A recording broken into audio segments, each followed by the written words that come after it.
it's Brad here for the demo shelf, not at Howling Wolf Games, at the library. Mike wanted me to meet him here at 3 sharp. Had a very, very detailed note telling me that he wanted me here, so I'm here, waiting. I'm going to give him about a half hour, and then I'm probably going to head back to the store. Till then, it's Brad, and we'll be getting to a table eventually. I can't believe you really went to... Oh, well, hey everybody, we're here at the table, and today we're going to talk about some solo games. These are games going to solely just you against the game. They're not really solitaire, as you may have played before with a standard deck of cards. These are really more inventive games. The first one here is Friday from Rio Grande Games. It came out in 2012. It is based upon the old Robinson Crusoe story. And you have met Friday, and he's going to teach you how to survive in the wilderness. And this is really a deck building game. You start with a handful of really crappy cards, and you're using those to come up with different tasks. And as you beat tasks, they will become better cards for you, and you'll get a better deck. And as you get a better deck, you'll eventually try and beat the pirates. The trick of this game comes once you run through the deck of cards, which you will pretty quickly.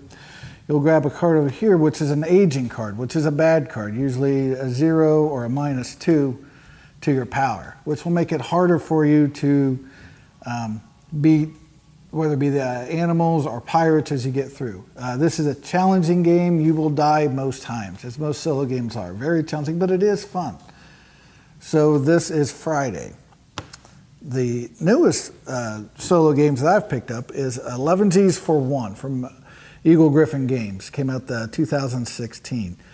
And this comes out with, you get 2 games in 1 box for a reasonable price. 11Gs for 1 is a simple game. It comes with 11 cards, and you are a waitress trying to get tea ready at 11, and you have 45 minutes to get ready. What you do is try to put the cards in order from 1 to 11. As you do that, you'll use certain powers and abilities on the cards, but that will cost you time. And you only have 15 moves to have tea ready. This is a game that if you can come within 5 or 6 minutes, you're usually doing really well. The first couple times you will miss tea by quite a bit. But it's challenging and it plays quick, which is also good for a solo game. Maybe you only have 10 or 15 minutes to kill, and this is a good time. In addition to the actual game of 11Gs for 1 comes a bonus game from Sid Sackman that was actually made in 1968 called Solitaire Bowling.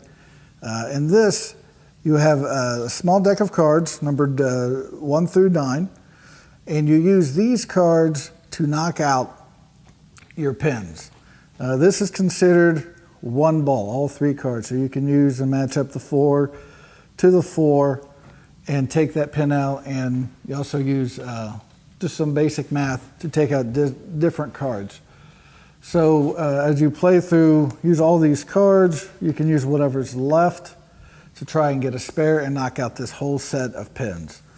After you've taken out the whole set of pins, that'll be 1 frame. Just like bowling, you play 10 frames, and you'll have a scoring similar to bowling, which if you can get over 200, you're doing pretty good. So this is also a little bit longer game, probably the 15-minute range, but also comes with 11Gs for 1, so it's a really good value. These are 3 solid solo games.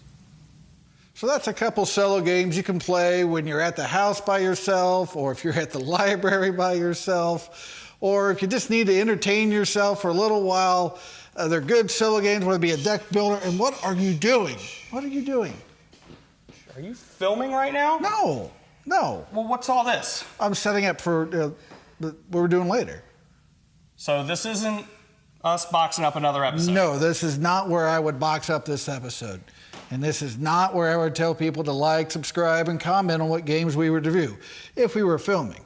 But we're not filming. Oh. Well, why is George back there? Goodbye.